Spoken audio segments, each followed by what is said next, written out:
हम स्टार्ट कर रहे हैं रिप्रोडक्शन इन ऑर्गेनिजम्स। ठीक है, हम लोगों ने कल पढ़ा था कि अलग अलग ऑर्गेनिजम्स हैं, उनके अंदर अलग अलग लाइफ स्पेन्स होता है। मैं थोड़ा सा आप लोगों के लिए रिपीट कर देती हूँ। रिप्रोडक्शन एक ऐसा प्रोसेस होता है जिसके अंदर ऑर्गेनिजम्स जो हैं वो अपने यंग वंस प्रोड्यूस करते हैं। They produce young ones. Reproduction is the process in which organisms produce their young ones. और इसके मैंने आपको दो मेथड कल बताए थे, एसेक्सुअल एंड सेक्सुअल। ठीक है, अब ये जो मेथड है ये हम बाद में डिस्कस करेंगे, उससे पहले लाइफ स्पेन से रिलेटेड ही हम डिस्कस करेंगे। यहाँ पर जो रिप्रोडक्शन है, देखिए वो बहुत इम्पोर्टेंट प्रोसेस है, क्योंकि ये स्पीशीज के कंटिन्यूएशन के लिए और मेंटेनेंस के लिए ज़रूरी है। जो एक स्पीशीज है वो अर्थ सरफेस पर कंटिन्यू रहे, इसके लिए इम्पोर्टेंट है। ठीक है, उसको मेंटेन करने के लिए इम्पोर्टेंट है, उसके लिए ज़रूरी है। क्यों ज़रूरी नहीं? जैसे कि मान लेते हैं कि अगर हमारे पास कोई स्पीशीज है, ठीक है, और उसका रिप्रोडक्शन रेट मान लीजिए कम है, तो आप क्या देखेंगे? धीरे धीरे वो स्पीशीज क्या हो जाएगी? एक्सटिंक्ट हो जाएगी, अर्थ सरफेस से खत्म हो जाएगी। अब वो कंटिन्यू नहीं कर पाई, ठीक है, रिप्रोडक्शन नहीं कर रही है तो वो कंटिन्यू नहीं कर पा रही है। और एक स्पीशीज ऐसी है जो रिप्रोडक्शन कर रही है, तो वो क्या होगी?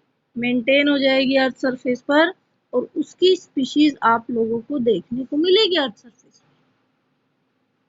अब इसका मतलब क्या हुआ कि जो रिप्रोडक्शन है वो स्पीशीज की कंटिन्यूएशन के लिए और मेंटेनेंस के लिए जरूरी है। अब आता है हमारे पास कि जो लाइफ स्पैन है उसके अंदर अलग अलग स्टेजेस आती हैं। देखिए बेटा, सबसे पहली जो स्टेज है वो मैंने एक फ्लो चार्ट यहाँ पर बनाया हुआ है, आप लोग देख सकते हैं। ठीक है, अब जैसे कि जुवेनिलिटी, दूसरा मैच्योरिटी, तीसरा एजिंग एंड स्नरसेंस, और फोर्थ है डेथ। अब सबसे पहले हम डिस्कस कर रहे हैं यहाँ पर जुवेनिलिटी। देखिए जुवेनिलिटी क्या होता है, जैसे कि आप सभी ने काफी बार सुना होगा जुवेनाइल केस, जुवेनाइल कोर्ट। ठीक है, एक्चुअली जो ये जुवेनाइल वर्ड है ये इंग्लिश वर्ड है, बायो का वर्ड नहीं है, ये इंग्लिश का वर्ड है जिसका मतलब होता है यंग, बच्चा। ठीक है, अब इस स्टेज के अंदर जो ऑर्गेनिज्म है वो रिप्रोड्यूस नहीं करता बेटा, रिप्रोड्यूस करने की कैपेसिटी को डेवलप करता है। यहाँ लिख रखा है मैंने, develops the capacity to reproduce. इस स्टेज के अंदर जो ऑर्गेनिज्म है वो रिप्रोड्यूस करने की कैपेसिटी डेवलप करता है। क्लियर? देन सेकेंड स्टेज आती है मैच्योरिटी। अब आप लोगों ने सुना होगा प्यूबर्टी, ठीक है। मैच्योरिटी के अंदर क्या होता है?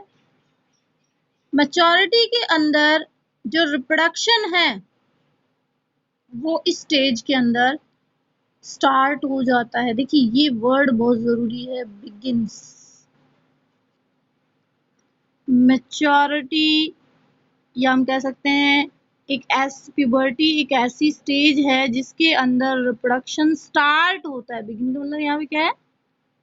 स्टार्ट, रिप्रोडक्शन स्टार्ट हो जाता है, यानी कि यहाँ पर गैमीट फॉर्मेशन शुरू हो चुका है।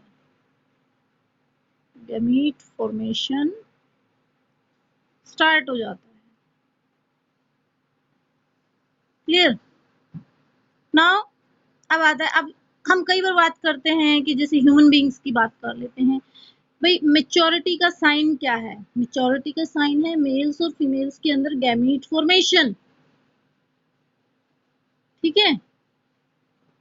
जैसे कि हम ह्यूमन बीइंग की अगर बात करें तो ह्यूमन बीइंग में जो मेल है उसके अंदर मेच्योरिटी आ जाती है 13 to 14 इयर्स के अंदर, एज के अंदर, और फीमेल्स जो है उनके अंदर मेच्योरिटी जल्दी आती है, that is from 10 to 12 years.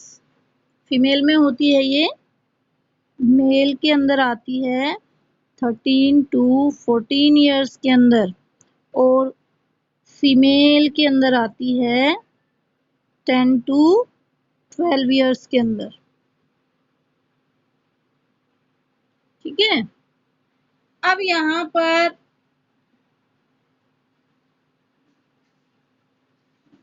ये जो आप देख रहे हैं